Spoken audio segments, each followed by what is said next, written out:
বন্ধুরা, এই পরিবর্তনের পর সকল মানুষ, দেশবাসী, এমনকি বিশ্ববাসীও প্রত্যাশা করেছিল বাংলাদেশে জনগণের ক্ষমতায়ন করা হবে, তাদের হারিয়ে যাওয়া ভোটাধিকার ফিরিয়ে দেওয়া হবে। সেই ভোটাধিকার ফিরিয়ে পাওয়ার প্রেক্ষিতে তারা যাকে বা যে দলকে পছন্দ করবে তাদেরকে নির্বাচিত করবে, দেশ গণতন্ত্রের পথে ফিরে আসবে। কিন্তু দুঃখজনক হলেও সত্য, বর্তমান সরকার সে পথে এখনো পর্যন্ত হাঁটে নাই বা উদ্যোগ নেয় নাই।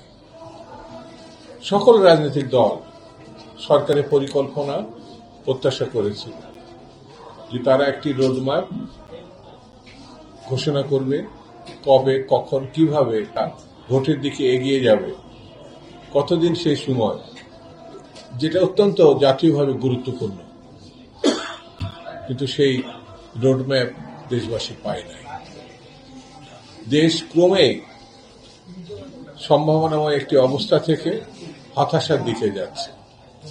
বাজার সিন্ডিকেট ভেঙে ফেলতে পারেনি এই সরকার। যেটা হাসিনার আমলে ছিল সেটা এখনো আছে। হাসিনার আমলে বিচার বহির্ভূত হত্যাকাণ্ড হতো, এখনো হচ্ছে। কুমিল্লায় আপনারা লক্ষ্য করেছেন, যুব দলের নেতাকে গ্রেপ্তারের পর যৌথ বাহিনীর হাতে সে নিহত হয়েছে, তৌহিদ নিহত হয়েছে।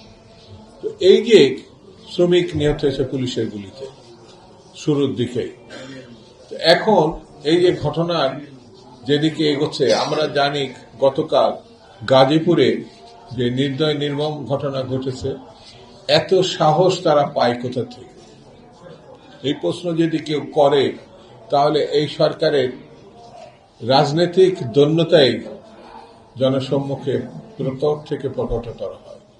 বন্ধুরা, এই সরকার কি করবে আর কি করবে না সেটি বড় কথা না। আমরা দেখেছি 90 পরবর্তী সময় 91 সালে জাস্টিস শাহাবুদ্দিন সাহেব 3 মাসের মধ্যে নির্বাচন দিয়ে, এবং যে নির্বাচন দেশে শুধু না সারা বিশ্বে অত্যন্ত গ্রহণযোগ্য হয়েছিল, সেই নির্বাচনে নির্বাচিত সরকার ক্ষমতা গ্রহণ করেছে।